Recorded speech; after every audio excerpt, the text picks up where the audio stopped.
How many of you know the name JoAnne Chesimard? That's Assata Shakur. That's her given name, her legal name.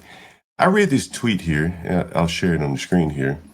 This tweet here is by Polymath. I'll zoom in for you and say, my favorite story about Assata Shakur was the time she robbed a church and threatened to blow the priest's head off over $1,800 that was set aside to feed the poor. The perfect socialist, he went on to write. And so here's a tweet from DSA, the Democratic Socialists of America. Rest in power, Assata Shakur. The American state brutally oppressed Assata and her Black Panther comrades. The Cubans welcomed her and other Black revolutionaries with asylum. And their solidarity and loyalty allowed Assata to live out her days in Havana. And here is Assata here, presumably. This is in Havana. And they say Assata has been wanted by the FBI since she escaped prison in 1979. Found guilty in 1977 for the murder of State Trooper Werner Foister on bank robbery and other felonies. She was sentenced to life in prison there. And so here is the article, that was referenced by the guy. And so you can see the headline here in the obituary of, Monsignor John Powers, champion of Brooklyn's downtrodden. He dies at 87. His aggressive agenda as a pastor and civic leader in Brownsville and Bushwick laid the groundwork for a remarkable recovery.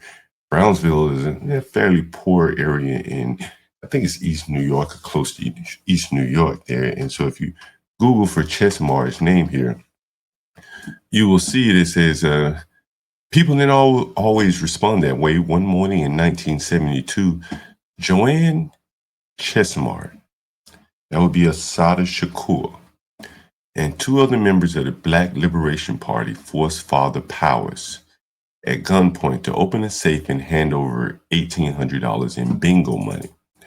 When he struggled with the combination, one said, "We usually just blow the heads off of white men," he told the Village Voice in 2019.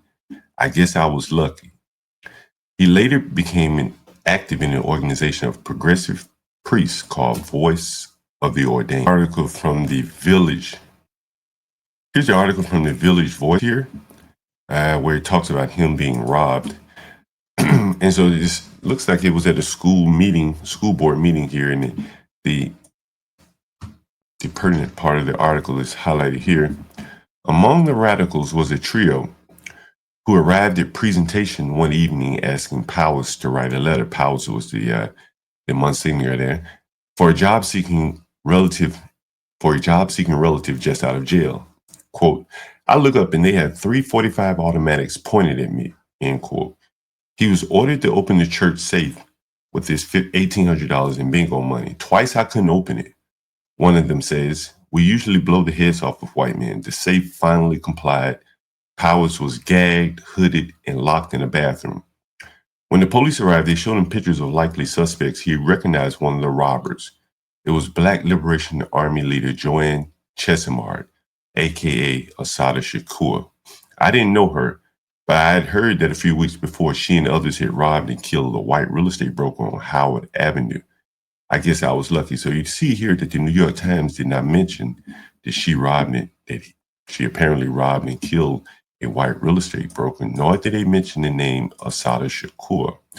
The New York Times only mentioned the name JoAnne Chesimard. Now, the priest whose life the radicals spared continued his mission. When federal job training funds arrived in the mid-70s, he helped local residents renovate 5 buildings on Pacific Street.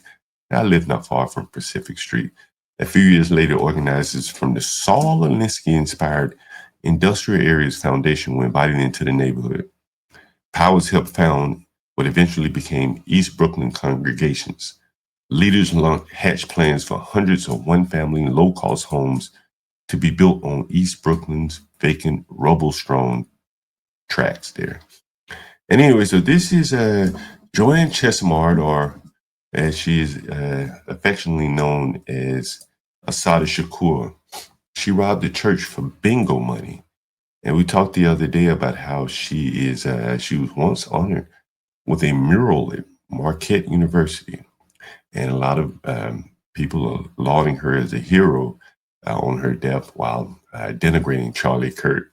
And you kind of can see the difference in the two people there. Charlie Kirk was never accused of robbing a church, and JoAnne Chesimard was.